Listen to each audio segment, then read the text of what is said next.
Okay, please. I'm refreshing our Facebook page. 20 have. minutes to do this thing. No, haven't yet. Yes, It's right here, right here. Oh, we're loading. Oh, Okay, I'm gonna share the post on my page now, okay? okay. If you want, you can do it also. Okay. Okay. Good morning.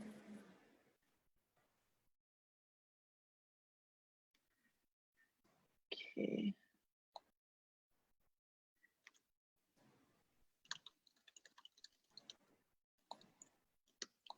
Okay, good morning, anyone who's watching. I'm not sure if anyone's watching.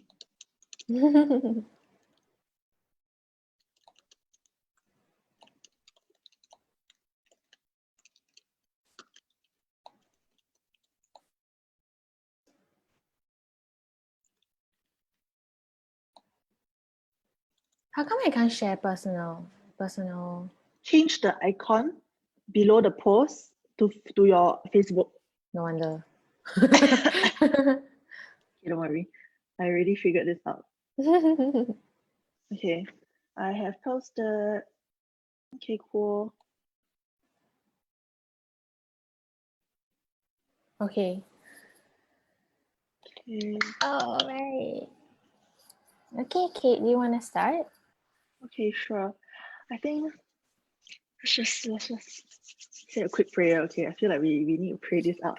Yes. Okay. Father God, we thank you for today, Lord God. We thank you for our families, Lord God. We thank you for every breath that we're taking, Lord God. We thank you for a new day, Lord God. Father God, we lift this time up to you, Lord God. We lift our fellowship up to you. We lift our conversations up to you. And we pray that today, if there's someone who's going to need this word, Lord God, we pray that we'll be able to reach out to them, Lord God. We pray that we'll be able to share our experiences and positively impact just one person today, even if it's just one person, Lord God. We thank you for your mercies and your grace, Lord God. And we thank you that every day you refresh us and like your mercies are new every single day. So thank you, Father God, again, and all this in Jesus' name we pray. Amen. Okay, we needed that. Okay. So there are 4 people watching right now. So good morning. Morning. I'm sorry we're late. Today we are actually going to be talking about the idea of giving and how we're all linked together as a community. And how this topic came about was actually, I was doing my daily devotionals and my readings, and I came across these 2 lines in Proverbs 11 that actually I would say usually or previously I would not have read it and felt like it had an impact on me. But after reading these 2 lines, it really just impacted me and hit me so strongly, I think last week, because this is so applicable to the season that we're in, right? So I'll just read it out, okay? So in Proverbs 11:10, the Passion Translation, it says, "The blessing that rests on the righteous releases strength and favor to the entire city."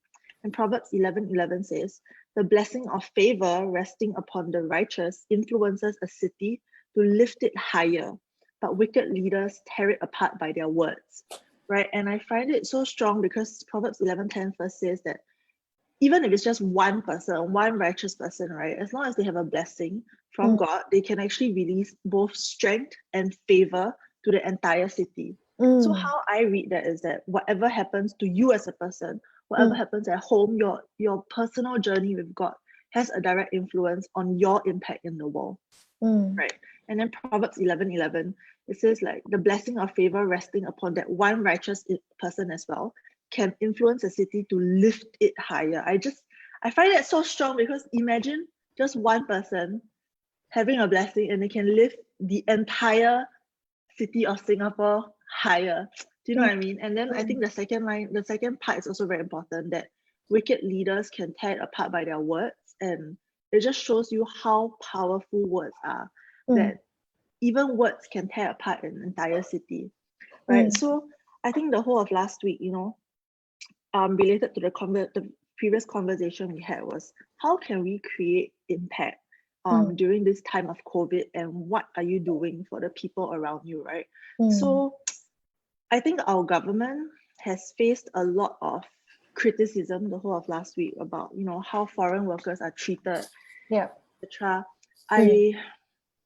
I just think that there will always be people who are unhappy, with what anyone is doing. And I think those words can, again, play a very, very powerful part in whether our leaders feel supported, whether they're lifted up, or whether they're torn apart, but they choose to move forward and they choose to still do their best, even though the numbers hit so high last week. I think there was this day that we almost hit 1,000 people, but look at what our government is doing. 900-ish. So look at what our government is doing, that they've already set up the expo. I think there are also people from medics from the army who might be activated, right? I think Jia Hui might be one of them.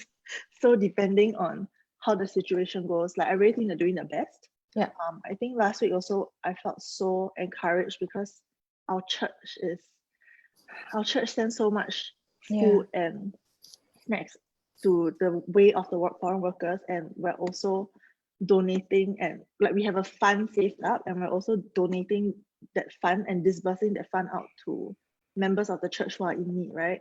And that actually amounts to $1 million and more depending on donations. So I think that really hit me very strongly, because like, do you think there'll be any regular person who's maybe not a celebrity and earns that much? Because I've seen celebrities do it, but do you think there'll be any one person who has so much money and is going to be willing to give back to these people, right?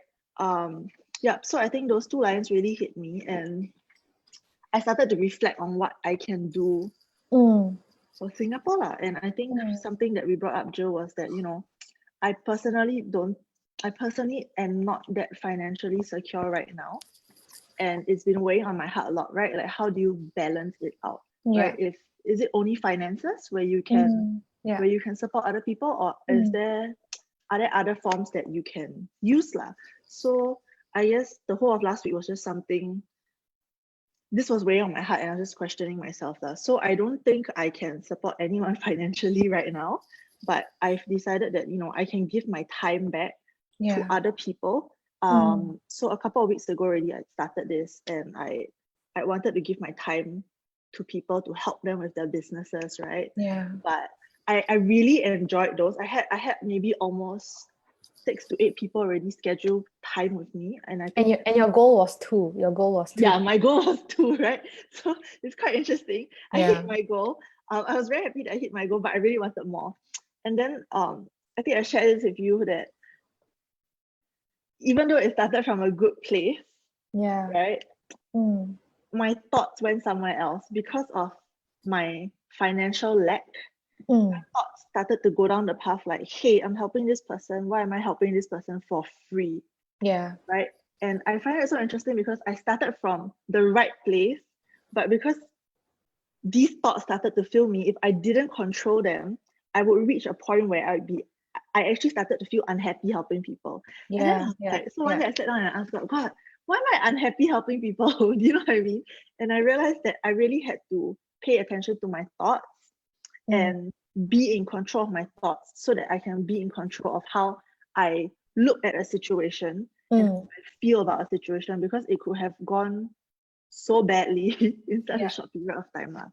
So I think the whole of last week was really more about how I can help people and how I can control my thoughts, so that I don't feel like I'm a better person helping people, and I don't feel like there has to be an exchange of resources. Like transactional. Because so many times, especially in the business world, it is transactional in that sense. Absolutely. You do this, you better help me do something else. And I used to look at relationships and friendships like that. But I'm just so glad that in the recent years, this is not how I look at it anymore. You know how they say like, oh, I'm giving you a Christmas present so that I'm expecting a Christmas present back from you. I mean, like, that's not the point, right? You're giving something out of the goodness of your heart. That's why they always say, give joyfully, and you're not there to expect anything back. And I think sometimes we can say that, and even as believers, we are always taught that, and that, giving is more blessed than receiving, right? And I think we do understand that in theory, but really when the rubber meets the road, especially in a crisis like that, our hearts are really being tested. And I think with what you said also about encouraging ourselves, or even asking ourselves how we can help in this time, it's also a journey and a reflection, that I have also for this week, and actually even further back when the coronavirus situation first started. And I really asked myself, like, what can you do for the people around you, or what can you do even for the community at large? Because honestly, when you're on Facebook and on social media, there's tons of course, bad news, but there's also a lot of really good news out there of people helping, of chicken rice stall owners actually fundraising, getting funds to send all his chicken rice packets to the different hospitals. How like even the hospitals actually first reject because of a hygiene issue, right? They're worried, where did your chicken rice come from? But the stall owner actually contacted all the boards and the various management from the hospitals, and they were like, okay, cool, we get where you're coming from, and then they actually received his chicken rice. So I mean, like, yeah, and I think even today, there was a article on Salt and Light, right? Let me just read it out. That business is down by up to 97%, yet these restaurant owners are still giving to the community.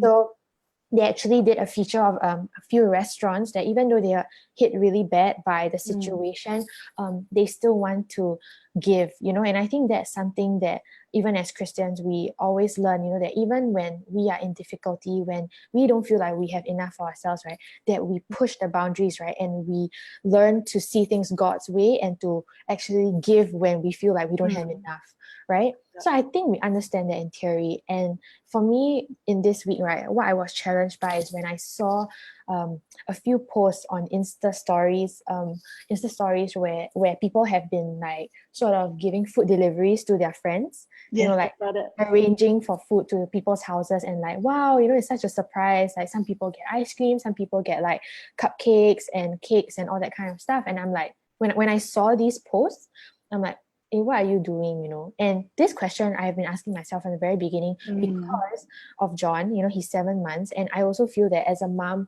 like definitely, I need to do my part and stay safe and be responsible to stay at home as well, even before the circuit breaker. So how do I find it difficult, to navigate some of like my intentions and my desires of wanting to help the community as well, because one of the challenges that I do have is that I need to be with him and I need to make sure that he's safe as a baby, right? So how do I navigate that? So actually when this whole situation started, I did not realize, but I started to feel a lot of guilt for not helping the community. And if let's say like in our WhatsApp chats, people will be saying, okay, there's this packing going on, there's this food drive, or we're giving out, certain care packages now, like who is free to go down and do this kind of stuff.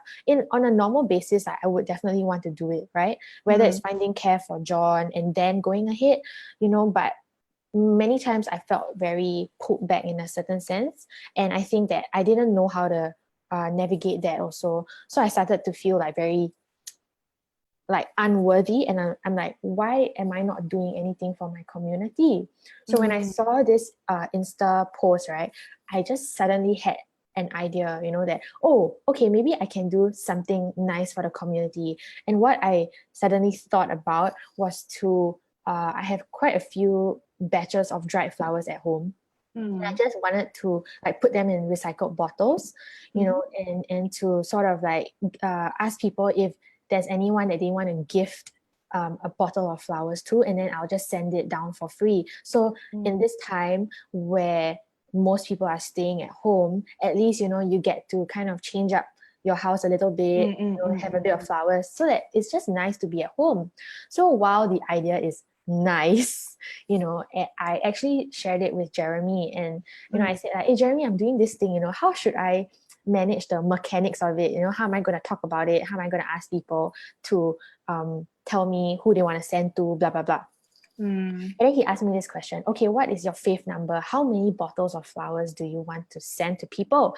Wow. And then I just like got shocked, because like it's not something I thought about. I was just thinking about the whole niceness of the idea, and I realized that actually when I come down to thinking about the mechanics and my fave number, like I didn't have one, and I was just trying to find an answer for him. And I realized that at that moment, I checked my heart and I realized that this could be something that I want to do out of my own effort.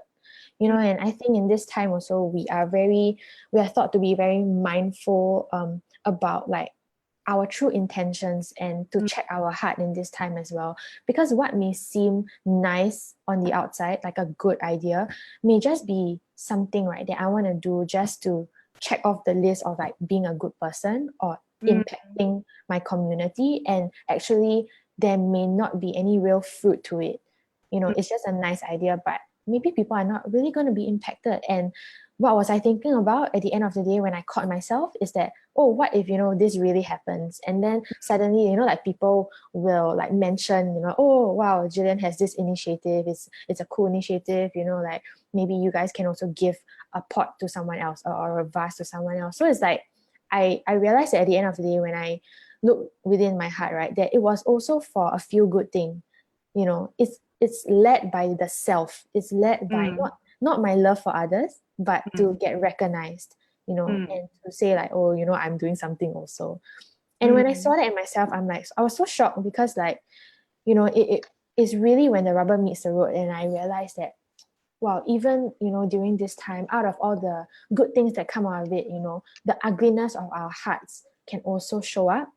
And we need to be ready and prepared to see these things, and to repent and to change when these things do come up, So when I told that to Jeremy, I said, honestly, I don't think it's an idea from God. I think it's just like a thing that I just wanted to do, And then he said, just don't do it. Then I said, okay, let's not do it. Don't waste time and think of something like that, because I just felt no grace on it. Like I didn't feel like God's hand was upon it, and it was just a lot of strife. Like, this is such a good thing, I want to do it, but it just couldn't go forward. So when I did that, then I felt the Lord tell me, to say that, hey, it's not about doing good things, or actually like a lot of things that we do like can become dead works, rather than good works that come from faith. He said that if there is a need out there and you are the one to fulfill it, you are the one to provide for that need, I will tell you. And it will be something that I can do that is within my means. Within my capacity. Like you said, for you, it may not be finances, but it's your time that you have on your hands right now, right? And that may be different from me, because like with a 7-year-old baby, there's a lot of high involvement with the child as well, right? So at the end of the day, like when I heard that from God, I said, okay, if there's a need, all I need to do is I just need to constantly hear your voice, and I hear out for, what you need to tell me to do. Then I obey. It's not for me to go and be creative and think up something. But when he tells me, I just obey. And that's so easy compared to trying to devise something from my own effort. So later on, that's so hard for me though, because like the ideas come naturally to me. Yeah, I get that. And then I'm like, oh, idea, let me go pursue it and try it, but I think in the recent months, it's really like idea. And then I put it all together, and then I'm like, okay, God, I'm so itchy, I want to go and start all these ideas. But then like, okay, hey, I'll lift it up to God, and then I'm like, okay, you just tell me which one it is, okay? Yes. Otherwise, if he doesn't tell me, right, then I'm like, should I just go and start it? Should I just go and do it? Then I'm like, okay, no, self-control. Because actually just now something very important that you hit on, right, was that I think we mentioned this last week, like you're seeking approval from men. Yes. Right? But we need to shift our mindset, because the ultimate approval we need is actually God's approval. Yes. I feel like in the daily life, because he is omnipresent, but he's like, how do I say this, right? In my mind, there isn't a physical presence of God. Do you know what I mean? Like, you have to seek him, you have to be aware of him, you have to really put him first. But the people around you are physically there, right? Like other men are physically there. So it's like, I feel like in this worldly world, we just automatically seek favor and approval from the physical people around us. Yeah. He's always putting me to the test, like, are you going to seek the approval of those around you that you can see, or are you going to seek my approval, right? My ultimate approval? But we always forget that, so I feel like that's so hard. Yeah.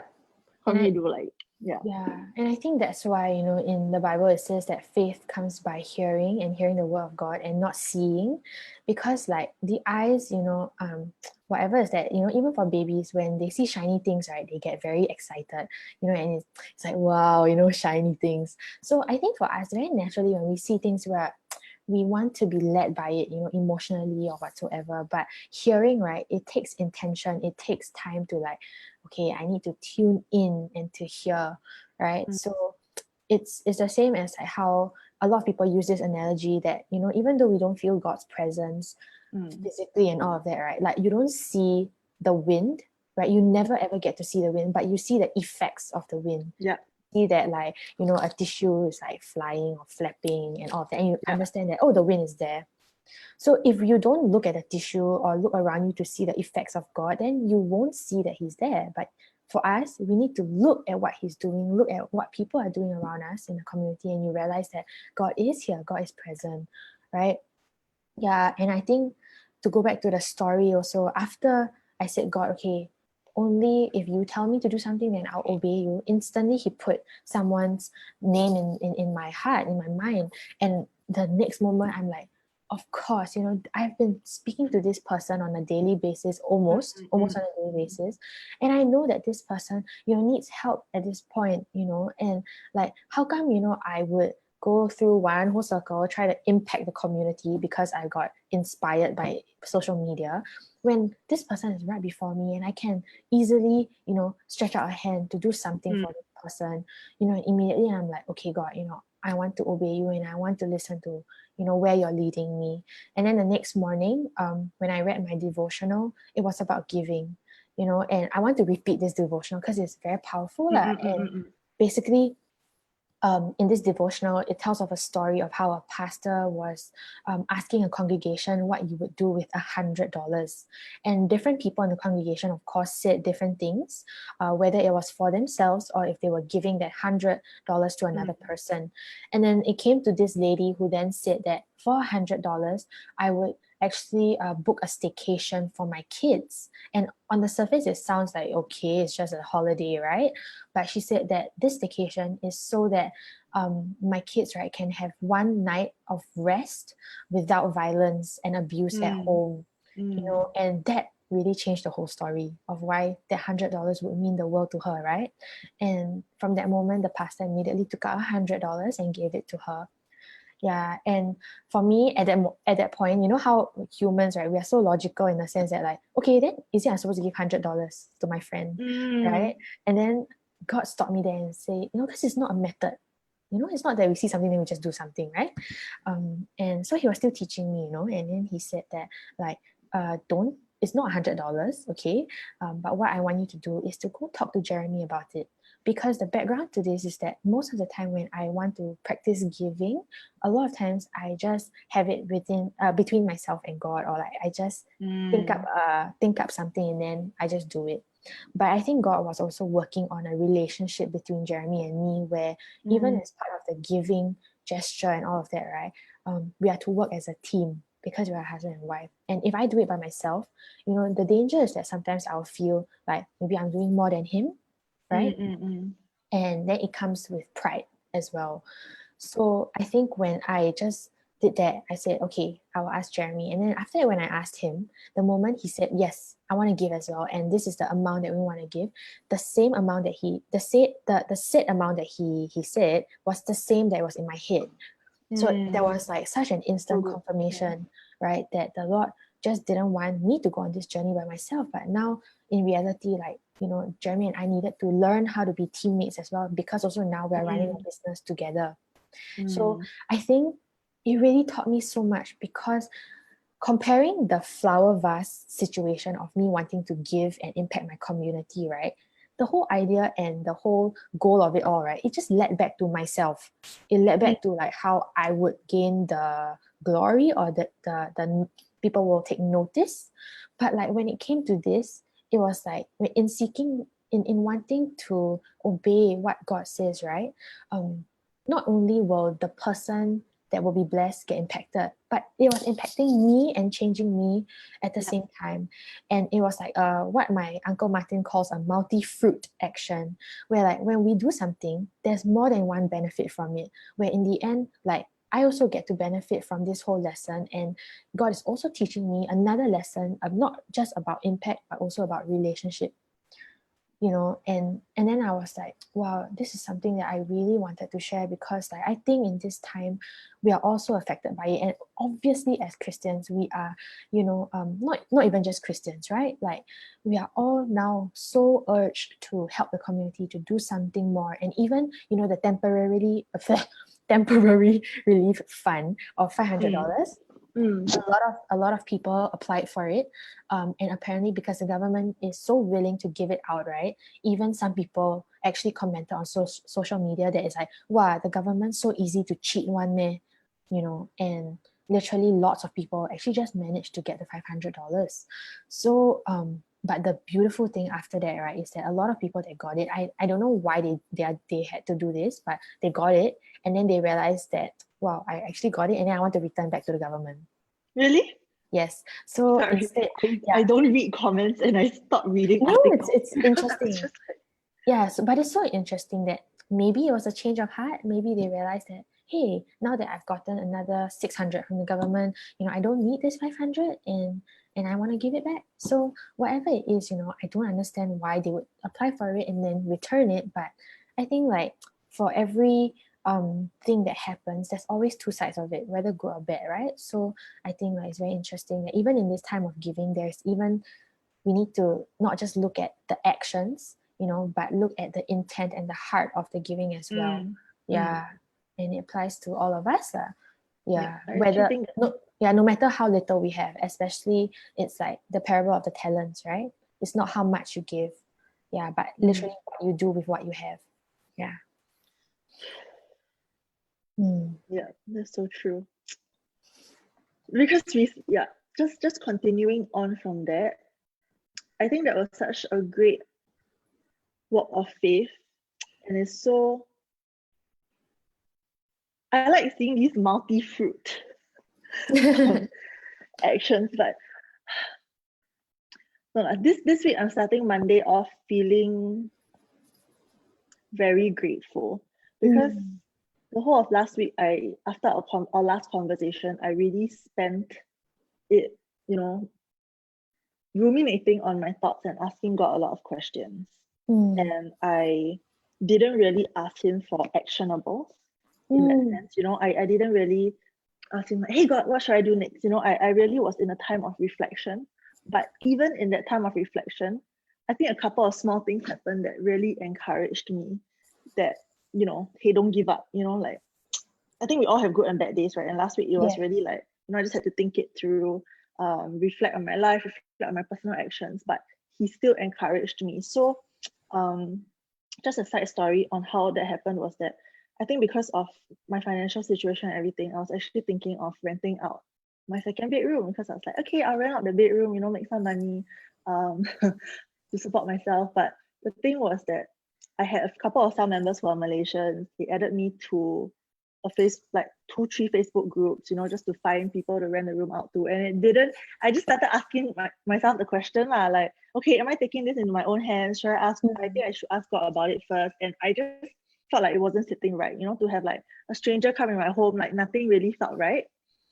And then I think like a week ago on a Saturday, I was at home, and then suddenly I felt the desire to clean my house. Like, I think I was rushing for another appointment, and then I only had 40 minutes. Then suddenly it just hit me. I was like, okay, I think I should just go clean the house like really quickly, right? It's not that I don't clean my house, but it's just that I clean it a bit every day. But somehow I just felt like I should go clean everything right now. So I cleaned the floors, cleaned the tables, did laundry, everything. Then the house looked really, really clean. I was a bit like, okay, can. Then the next day, a friend of mine actually texted me, and she asked me, hey, can I move in with you during this period? Because she was facing some personal issues lah. And I was like, oh, okay, sure, come and move in with me lah. So then I was just like, oh, is this God's answer to me, And then I didn't ask her for rent or anything, I was just like, okay, I really just need to do this for a friend lah, But she sent me a nominal amount anyway. And then I was like, wow, like I didn't ask for this. I didn't go out and seek it. And then things just fell together for me. And I felt so grateful to God for that. And then I realized that God likes to pepper me with these little coincidences because they matter a lot to me. So another thing that happened was, I think on Wednesday, I wanted to order bubble tea. But I couldn't meet the minimum order because if I order 1 cup, they can't deliver. So you have to hit minimum order of $10 before they can deliver. Yeah. Okay, And that's too much sugar. Yeah, it's too much sugar. So I was like, and I'm lactose intolerant. So bubble tea is actually a treat, right? You have to really want it to drink the bubble tea and then you get the stomach. Go to the toilet. Yeah. So like you really have to want it. So then I was like, okay, maybe tomorrow I'll make my own bubble tea, but I need to go and buy pearls, okay? And I was like, okay, maybe tomorrow I'll go and buy pearls. Then somehow or other, I had to go to Rachel's house because she was like, oh, I give you guys some desserts, cannot finish everything. I went to pick up. We came home, we unloaded the bag, and then lo and behold, inside the bag was a box of chestnut pearls. Like this is the first time Rachel has ever given me like anything like that. I don't think anyone has ever given me pearls, okay? It's just extremely random. I didn't tell her, I didn't say anything, but there were pearls in the bag. And then to me, that was like, really, this is my own walk with God. Like, sure. Sign from God, right? And I was like, oh my gosh, she was listening to my needs. He knew that I wanted to make bubble tea. So he knew that I wanted to make bubble tea, and he just gave me the bubbles that I needed. So I think those two things, all in all, were very encouraging for me because they really spoke to me as an individual. Right? It might not matter to someone else. It might just be like, it was a coincidence, or like, oh my gosh, you're so lucky, right? But on my walk with God, I realized there's no such thing as luck. And there's no such thing as coincidence, because it's really, he just plants people in your way, or it just happens. You know, so I decided that starting like today was a new week, and I really wanted to go in refreshed and be lives and stop feeling sorry for myself. I think the reason I say that is because like there are a lot of expectations even during this period that people have of you, right? Like, okay, or even of yourself. Yes, because I think the expectations from outside actually affect me. I'm very easily affected by that. So that's why I always have to put up like protection, like wear the Lord's armor, because my thoughts overtake his thoughts. You know, I haven't come to a point where his thoughts are louder than my own or the world's, right? So it's like everyone has these expectations, like, okay, let's apply for a new job, let's start a new project, let's be productive, you know, But then I'm like, how if there are people who just can't be productive, right? Like, then people are also going against the grain and they're like, stop asking me to be productive. I don't want to do anything at this time. I just want to watch Netflix and chill, right? I think there's no right or wrong. I really think it's just a personal journey for yourself, and you have to stop looking at what other people are doing and what other people are expecting of themselves and of you. I think that's what I wanted to share. Actually, something that I wanted to bring up as well was that I feel very strongly that I think you mentioned to me that you had a couple of questions that you wanted to share with everyone and ask them. I was wondering if you had a couple off the top of your head, and then maybe we can share a short version of both our answers, and then we can put it out there. I can leave it in the comments so that maybe people can give it some thought throughout the week, because I think I really enjoy having questions on a Monday, because I get to ruminate about it the whole of the week and then reflect on it by the weekend. Okay. I think like before the questions, okay, let me look at the questions first. Okay, go ahead.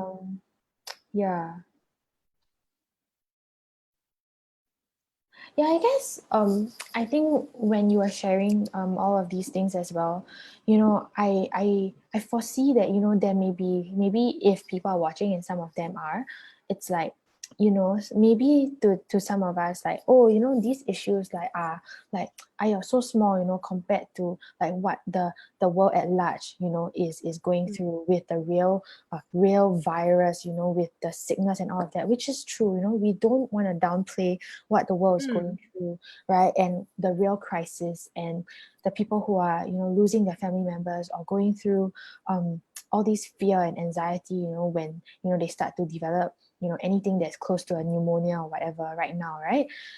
But at the same time, for all of us else, right, that are staying at home and perhaps not affected by the virus physically, right, this is also a time for us to literally take stock of our lives, and to also just see, like, if there are areas in our life, that are, I would say, like, not well, and then get and take this time to be well, right?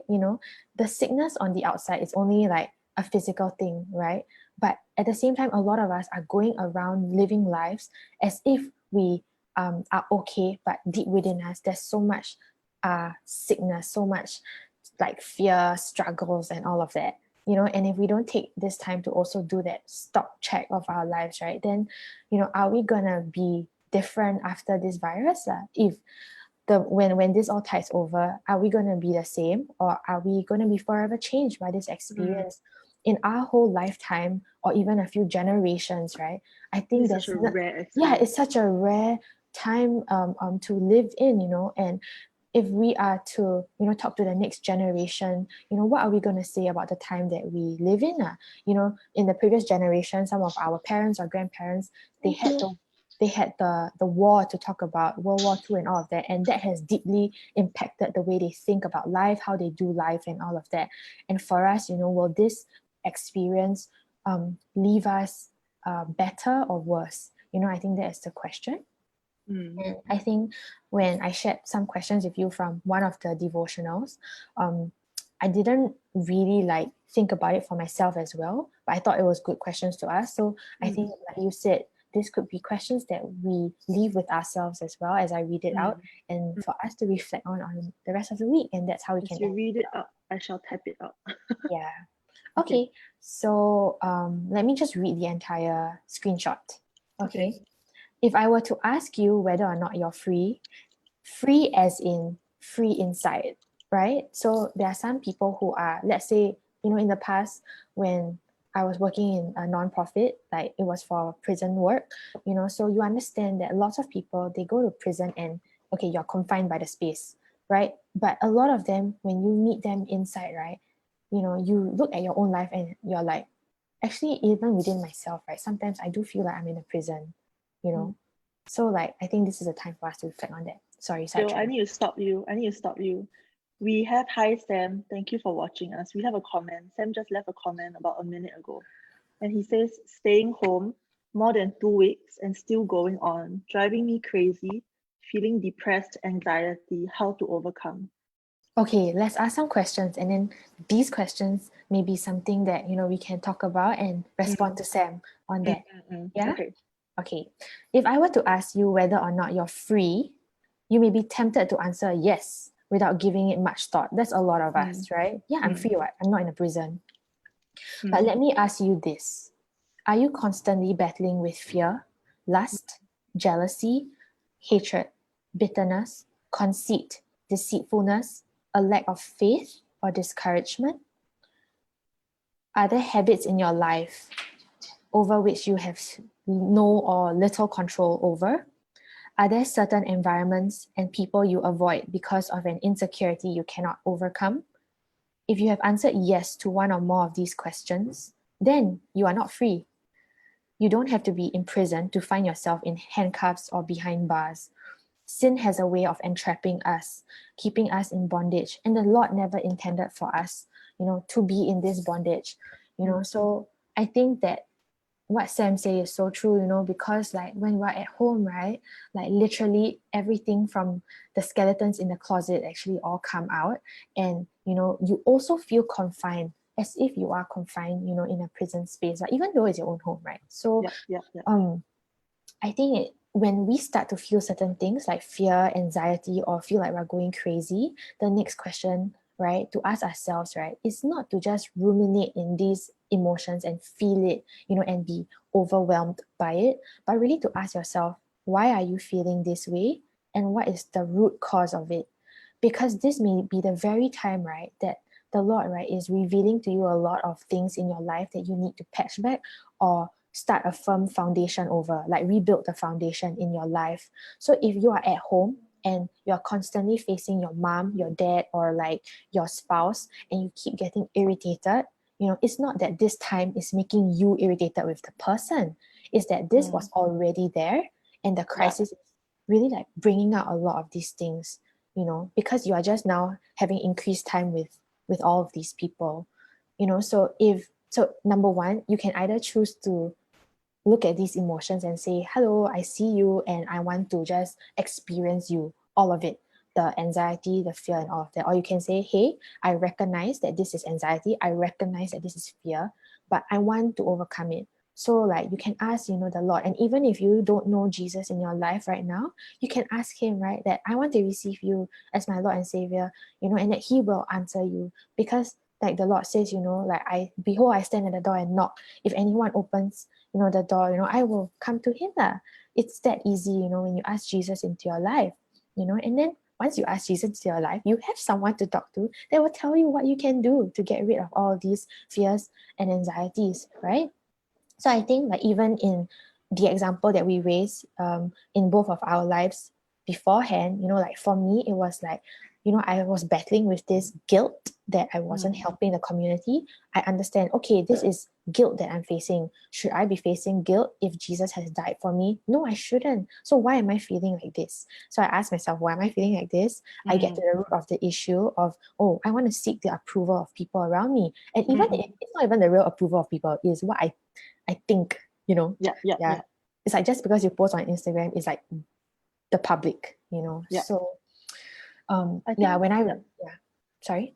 Sorry, I wanted to rephrase it. So, Sam, I think this is a very good practical first step, right? Because you say that you're feeling depressed and anxious. I think the first thing we should do is to always, this is what I do. I don't know whether, I think the way Jillian does it also is like you ask yourself in your head, right? But what I do is that I like to write it down. Like I'll write the word depressed or anxious down, and then I'll start to write why. Because I agree, the current situation might make you feel that way, but there will also be other reasons that can add to that. Yeah. And I think, Jill, something that you brought up that really hit home to me was that like my own family has always been a soft spot for me, and last week I was texting my mom halfway, and then I got really annoyed with her, and I was like, I think it's because I've been staying at home too much and I'm annoyed. Then I was like, no, it's not that. I asked myself, why am I feeling this way? And I was like, it's not because of the situation that I'm feeling annoyed or angry. There were really like, I think, past hurts and things that happened in the past that I hadn't resolved that were still bubbling inside me. And I realized, wow, there's so much there that I actually have to unpack. But you really need the courage to put that down and ask yourself, how are you going to unpack this? Because I can tell you personally that I'm not ready to unpack this right now. Do you know what I mean? And if you're not ready to unpack it yet, it's still going to be there. You can suppress it, you can put it down, but it's still going to be there. So I think the first thing is you need to find out why you're feeling this way. And then the next thing is, how can you even deal with this, and how can you overcome this? How can you manage this, right? I will lift these emotions up to God, but it's not that he's gonna, he will give you peace, but it's not that he's gonna take it away, right? It's really your journey. You have to take it as a journey, and you have to walk through it. It's not gonna be immediately like gone, done and dusted, right? I think he will give you peace. He will give you the strength that you need every single day, but he will also walk through this with you. Because like God isn't a genie in a bottle, where you can just wish these things away, wish suffering and pain away. Like God didn't say that this world doesn't have suffering or pain, but he has promised that he will bring us through, like Kate said, and that is where we receive his grace and his mercy upon our lives. And sometimes you can only, in hindsight, see like, how did I get through that situation? How was I even possible to live through that? But when you know that you you couldn't have done it on your own. You know that like the Lord was with you lah. And I think that's how I feel about like my life as well. Yeah, so I think like even for anyone who's feeling the same way as Sam, you know, like if you need to share with us, you know, more or ask us questions, like Kate and I will definitely be able to just be messenger or whatever, you can just share with us and then we'll chat with you also. Yeah. I think I wanted to, I brought this up to you, but when you were just sharing, right, it came back to me lah. So Proverbs 14:10, right? It says, don't expect anyone else to fully understand both the bitterness and the joys of all you experience in your life, right? I think so often, like, you know, like you watch movies and then like it's always the promise that there's going to be like the perfect life, right? Perfect marriage, perfect career, perfect friendship. But like when you don't experience, your life is going to have bitterness and joys, right? That's the only way you understand what joy is. And that's the only way you understand what bitterness is. Like if you have nothing to compare, right? It's just, you won't know what it is. And then if it's your just life monotonous. if your life is a flat line, it's just going to be like, okay, la-di-dum, every day is the same thing over and over again. I don't think any of us want that, right? We were created for more, you know, so you need to know the lows in order to know the highs. Yeah. You know, and then I think the other thing that I brought up with you was Proverbs 14:4, right? The only clean stable is an empty stable. So if you want the work of an ox and to enjoy an abundant harvest, you'll have a mess or two to clean up. And that really hit me lah. I'm like, your life cannot be perfect, right? If you want abundant harvest, you have to do the work, number one. But the second thing is your stable is not going to be clean lah. There are messes you're going to have to clean up. So I think that all these emotions and like what you're feeling now, I think is part and parcel of life. It's just really how you some practical tips, because I'm a very practical person, right? Like if I were feeling depressed and anxious, right, and your space is creating that, I think we're still very lucky that we can go out of the house, but we have to be responsible about it. Once you leave the house, please wear a mask. If you can go to a body of nature, you know, like maybe you have like a park connector near your place, you have some trees near your place, put on a mask and go take a walk. Yeah. You know, don't sit down. You're not allowed to sit down, but please just go take a walk. And as you take a walk, just experience nature and appreciate it. Yeah. These are the small things that you might have missed previously because you were rushing for your commute. You know, you were rushing to leave the house to go to work. You were always rushing. But maybe just go take a walk around your estate and clear your mind. Look at the skies, look at the clouds, look at the trees, and really see how beautiful this world is lah, you know. And I feel like that always gives me peace. My friends laugh at me, but I forest bathe. Like I just feel like when you're standing under the trees and you take a very, very deep breath, right? Especially right now, there are lesser cars on the road, there are lesser people. You're not going to smell anything except nature. Right? Just take a really deep breath, close your eyes and calm your mind. I think that would help if you did that like 15-20 minutes a day. Just go take a walk. Right? And then if you need your own space, play some music, you know, play some uplifting music. And that has always helped me. Like when I'm feeling very down, play uplifting music, remind yourself of the goodness of God, remind yourself of everything good that you have in your life. And that will lift you up lah. And the third thing is call a friend, right? I think you and I, our talks always end up, hey, let's talk about this project. But then when we're on the call, it just, I mean, real life seeps in, right? We're friends first and foremost, and we're sisters in Christ. So we always prioritize our relationship over work or the projects that we're working on. So every time we jump on a call, it becomes like a sharing session, and it always ends in prayer and it always ends in positivity. So if you're feeling this way, call someone, call a friend, talk to someone. If you don't have someone, reach out to us. We're more than happy to talk to you. Like I made a couple of friends digitally, and like it always helps. So really just talk to someone. And then the last thing is have someone pray with you. If you don't have someone to pray with you, again, reach out to us. We're happy to pray with you. Yeah. And I think like just to round this up also, with all of these that, you know, you need to kind of like do, you realize that it shifts your attention away from the emotion of fear and anxiety and going crazy itself. You know, the moment you shift your focus away is one step of the battle being won already, because you're not focused on the negative. You're like, okay, I have things to look forward to. I can go out to the park, I can, read, I can do anything. And if you have access to the internet, which is what you're doing now, right, you can definitely Google something up, right, that is positive to read, whether it's like scriptures in the Bible that will uplift you, or poems, or even videos that you're watching right now, or whatever, like these things are already practical steps that you're doing to get yourself out of that. So, props to you for already, getting yourself out of that, rather than just sitting there and just not doing anything, right? So you are on your way to healing, and I think you need to not beat yourself up about that, and just realize that the more you just take a step, right, you're going to keep moving forward, right? You're just never going to be in the same space, right? So I think that that's something that we wanted to encourage you with, and thank you for being bold to share your comment or your question as well. Yeah. So Kate, maybe we can just end in a prayer. Yeah, I think that before that, I just want to read from Ecclesiastes, because I think many people have been quoting this also, and I find comfort in reading it as well. So let's share it with everyone, and then we can pray. Okay. So in Ecclesiastes 3:1, chapter 3, verse 1 to 8, it says, "There is a time for everything, and a season for every activity under heaven, a time to be born and a time to die, a time to plant and a time to uproot, a time to kill and a time to heal, a time to tear down and a time to build, a time to weep and a time to laugh, and a time to mourn and a time to dance, a time to scatter stones and a time to gather them, a time to embrace and a time to refrain, a time to search and a time to give up, a time to keep and a time to throw away, a time to tear and a time to mend."